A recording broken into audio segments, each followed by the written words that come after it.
সন্ধ্যার জলখাবারে বানিয়ে ফেলছি আজকে ভেজ চাউমিন। আর এই ভেজ চাউমিন কিন্তু এই সময় যেহেতু প্রচুর পরিমাণে গাজর এবং কড়াইশুঁটি পাওয়া যায়, ফলে ভেজ চাউমিনে কিন্তু গাজর কড়াইশুঁটি দিয়ে বানালে কিন্তু খুবই ভালো লাগে। প্রথমেই কিন্তু জল ঝরিয়ে রেখে দিয়েছিলাম চাউমিনটিকে, আর আলু, বরবটি এবং গাজর কড়াইশুঁটিগুলোকে আগে ভেজে নিয়েছিলাম। পরে সেটিকে কিন্তু অল্প আঁচে হালকাভাবে কিন্তু মিক্স করছি, যাতে চাউমিনের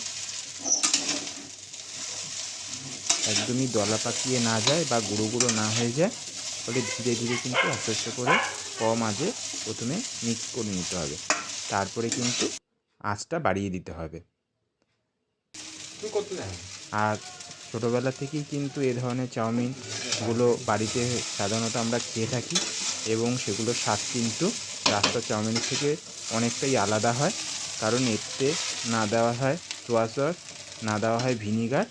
পুরোটাই কিন্তু ঘরোয়া পদ্ধতিতে একদমই অনেকটাই স্বাস্থ্যসম্মত খাবার, বিকেলের জলখাবারে টিফিন হিসাবে।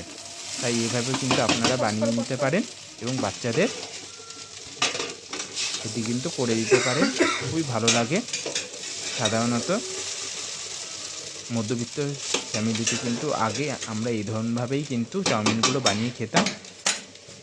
আলু দিয়ে কিন্তু সাধারণত চাউমিনগুলো বানানো হতো, আর হালকা একটু মিষ্টি দিয়ে দিতে হবে, তাহলে কিন্তু খেতে খুবই ভালো লাগে। আর গোলমরিচের গুঁড়ো, লঙ্কা কিন্তু সম পরিমাণে, অর্থাৎ ঝাল কম বেশি যেভাবে আপনারা খাবেন সেইভাবে কিন্তু দিতে পারেন।